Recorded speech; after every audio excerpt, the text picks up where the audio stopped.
आप जो चाहते हैं जरूरी नहीं कि वैसा हो। वैसा बहुत हो। सारी चीजें ऐसी होती हैं जिसमें शायद आपको मजा नहीं आता लेकिन लोगों को इतना मजा आता है, तो वो डाइजेस्ट करना और उसको एक्सेप्ट करना कि maybe I was meant for this and then try and respect that जो आपको, जिससे आपको इज्जत मिल रही है।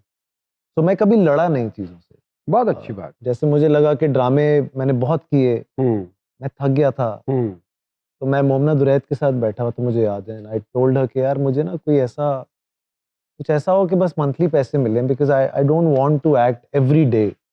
If it's every day I don't want to do it, कि मैं रोज सुबह उठूं और मैं किसी ड्रामे के सेट पे जाऊं और मुझे मेरी मूव्स भी याद हो गई थी। नोवी भाई एग्जैक्टली, बिकॉज मैं एक ड्रामा 3 ड्रामे कर रहा था, सेम लोकेशन, मेरा बेडरूम भी सेम था, तो उसकी चादर भी कोई नहीं चेंज करता था।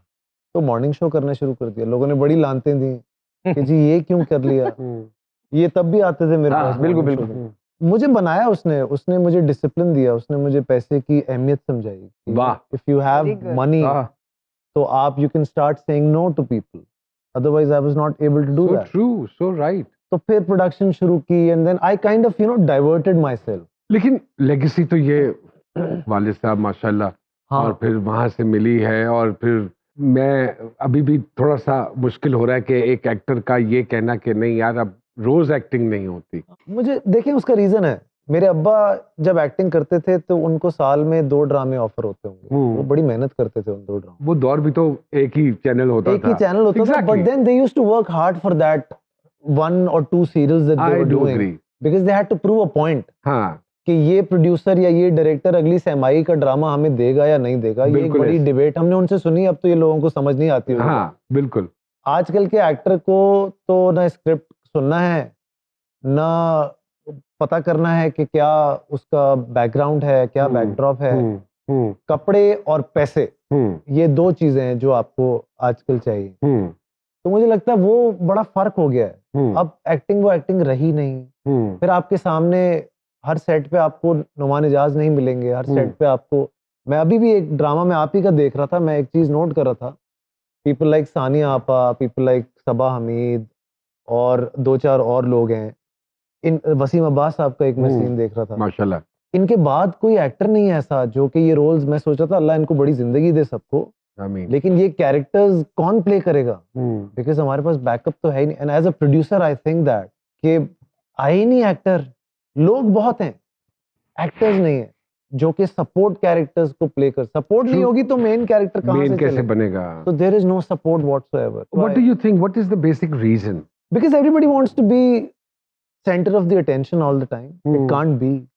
You see, my father was a supporting actor and he's a pride of performance. उन्होंने इतने awards जीते माशाल्लाह। as a support actor, वो कभी भी lead actor, and he was happy with it.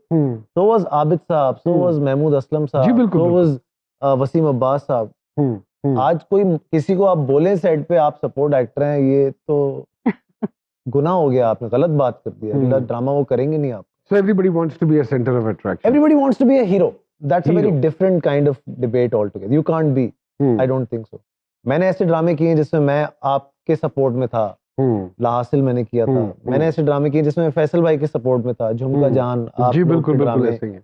अब आश्ती, ये वो ड्रामे थे जिसमें हम सपोर्ट किया। But I enjoyed so much doing those characters, because character को एंजॉय करें ना। आपको लगता है कि अब आर्टिस्ट की प्राइड या ईगो बड़ी हो गई है किरदार से? आई थिंक ईगो बहुत ज्यादा बड़ी हो गई है। और फिर एक जो हमारे टाइम पे नहीं था, मतलब अभी भी हमारा टाइम है, लेकिन आई नेवर से कि हमारा टाइम नहीं था, मैं तो अभी भी कहता हूँ हमारा टाइम है। सबसे बड़ी चीज थी ना, जजमेंट नहीं थी। जजमेंट नहीं थी।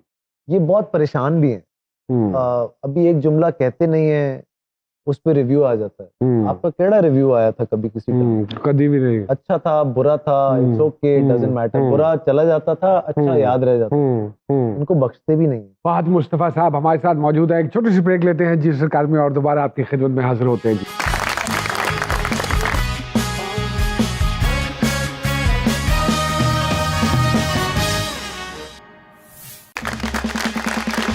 एक मरतबा फिर से खुशामदीद जी सरकार में। तो सर, जब भी कोई बच्चा घर का कोई फर्द या कोई बेटा या आता है किसी फील्ड में, तो कोई ना कोई एक बड़ों की तरफ से नसीहत जरूर होती है। यू थिंक सो कि अब्बा ने कोई नसीहत की इस काम में, जाने से पहले या इस काम में आने के बाद? मेरे अब्बा ने नसीहत मुझे कभी नहीं की, बट आई थिंक उनके कुछ ऐसे एक्ट थे जिनसे मैंने बहुत कुछ सीखा। लाइक मैं आपको बताऊं, टिल डेट मैंने अपने अब्बा के बारे में कभी कोई गलत बात नहीं सुनी किसी आदमी से। नहीं, ये बात तो है, और अल्हम्दुलिल्लाह हमने देखा भी है माशाल्लाह the way you have grown in the field. Actually एक ग्रोथ हुई है आपकी, और बाकायदा तौर पे वो ग्रोथ नजर आती है। The kind of hard work which you have put in. Television छोड़ दिया, okay, you are only doing the shows, that's good, that's great, brilliant. What do you think about the movies which you have been doing ji? क्या आप समझते हो कि अभी पाकिस्तान को थोड़ा सा वक्त लगेगा मजीद पॉलिश होने में जहां तक फिल्म का एक ताल्लुक है, या आप समझते हो नहीं हमने बनानी शुरू कर दी है film? Because you have done quite a few films और माशाल्लाह सारों का बिजनेस भी बेहतरीन, बहुत बढ़िया रहा। What do you think about it? I think we were growing rapidly till 2019 और वो कहते हैं ना कि जो बिजनेस बहुत जल्दी चल पड़े तो कुछ गड़बड़ हो जाती है, तो मुझे लगता है एक तो नजर लग गई। नजर लग गई ओवरऑल ही। देखें, कोविड हो गया, फिर जो सिचुएशन पॉलिटिकली एक situation has hit us very badly, that is Indian films taken back. हाँ, बिकॉज माने ना माने, हमारी इंडस्ट्री का, टेलीविजन इंडस्ट्री का एक बहुत बड़ा गहरा रिश्ता है with the audience, film industry का नहीं है। I would consider you a legend and people like कवि साहब लेजेंड, जिन्होंने टेलीविजन पे बहुत ज्यादा काम किया है। फिल्मी लेजेंड्स का I am a little doubtful, because हम कहते हैं लेकिन ऐसा कोई मुझे नहीं। फिर अब मैं आपसे 5-6 फिल्में पूछूंगा, आपको नाम भी याद नहीं होंगे। गाने पूछूंगा, यहाँ जो सिंगर बैठे हैं उनको गाने याद नहीं होंगे। सो इट मींस हमने कुछ इतना खास डिलीवर नहीं किया, और इसको एक्सेप्ट करना अच्छी बात है ताकि आप आगे बेहतर करें। हमें चाहिए कि एटलीस्ट हम 70-80 फिल्में बनाएं साल की, उसमें से 10-15 ऐसी हों जिसको आप ओन कर सकें। बाकी ऐसी होंगी जिसमें से हर साल एक फिल्टर करके निकलेगा और बोलेगा यार मैं अच्छा था, मैं अगले साल और अच्छी बनाऊं। और कुछ अपने लिए भी बना के रख लें, ओके, घर में देखने के लिए, कोई बात नहीं। हाँ, अच्छी कोई बात, फर्क नहीं। इंडिपेंडेंट चीज का यही फायदा है। देखें, इट्स नॉट टेलीविजन, लेकिन बननी चाहिए। बात ये हो रही है, देखो बनेगी। मैं अभी भी बिलीव करता हूँ ये जो आदमी बैठा हुआ है ना, ये फिल्म के लिए बना है।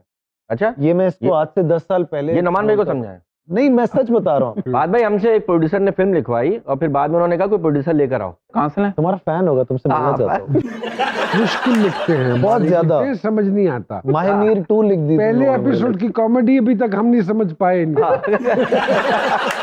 ऐसी बात में मैंने नोमान भाई से पूछा कि अच्छी बीवी और बुरी बीवी में क्या फर्क है। नोमान भाई कहने लगे अच्छी बीवी जो होती है शौहर को अच्छी तरह परेशान करती है, और बुरी बीवी जो होती है वो शौहर को बुरी तरह परेशान करती है। Do you agree this type of punch line? मेरे ख्याल से this type of punch line समझ में आ? मेरे ख्याल से अच्छी बीवी वो होती है जो नहीं होती है, और बुरी बीवी वो होती है जो होती है। जो सर पे सवार रहती है। Well said. Well said. अब बीवी का जिक्र कर दिया, you got married very early. जी बिल्कुल। What were the reasons? No particular reason. No particular As I reason. told you, things have happened in my life and it's all been very nice. शायद उस time पे बहुत गलत फैसला, मतलब मेरे माँ बाप को गलत फैसला लगता था, उसके माँ बाप को बहुत गलत फैसला लगता था, बिकॉज मैंने पढ़ाई छोड़ दी थी। I am a drop out by choice. I was doing pharmacy, so was she. वो पढ़ ली, मैं नहीं पढ़ा, और मुझे आज भी समझ नहीं आती मैंने अपने अब्बू को ऐसे कैसे बोल दिया कि मैं नहीं पढ़ूंगा। I had no plan whatsoever, और मुझे एक्टिंग का भी कोई खास शौक नहीं था। तो हो गया, सिलसिला चल गया, फिर मजा आने लग गया एक्टिंग में। तो जिंदगी एक पढ़ी लिखी बीवी के साथ कैसी लगती है? जाहिल के साथ गुजारी नहीं तो पता नहीं कंपैरिजन कर। ये सवाल तो उनसे करना चाहिए, भाभी से। Actually I think we both have learned together over the period of time, और अच्छी बुरी चीजें, we've seen failures, we've seen success together.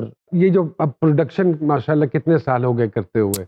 It's been over 8 years now, Nohi bhai. We've produced over, I think, 90-95 serials now. माशाल्लाह। तो वक्त के साथ साथ प्रोडक्शन में जाने के बाद प्रोड्यूसर की तकलीफ का भी एहसास हुआ? मुझे पहले दिन से था, बिकॉज मेरे अब्बा STN के जमाने से प्रोड्यूस करते थे। उनको ड्रामा बनाना आता था, बेचना नहीं आता था। तो मैंने उनका एक ड्रामा था जो कि उन्होंने 97 में बनाया था, and I sold that in 2005, and I went to Salman भाई एंड आई टोल्ड हिम कि if you will watch it you won't buy it. तो कहते क्यों? मैंने कहा बहुत पुराना है। कहते अच्छा तो क्या? सो ही हेल्प मी उस पॉइंट ऑफ व्यू से। उन्होंने बगैर देखे वो मेरा ड्रामा मुझसे खरीदा। सलीम शेख उसके अंदर हीरो थे। It was a good drama. तो अगर मैं ये कहूँ कि आपको बेचना आता है? बेचना आता है। ऐसा ही है, ऐसे ही है, और अच्छी बात है। तो माशाल्लाह 90 से ज्यादा माशाल्लाह, या आई थिंक जो पहले प्रोडक्शन शुरू की थी, क्योंकि कॉस्ट भी बहुत ऊपर चली गई जी, बहुत ज्यादा। उस हवाले से क्या कहेंगे कि is it a good business? It depends.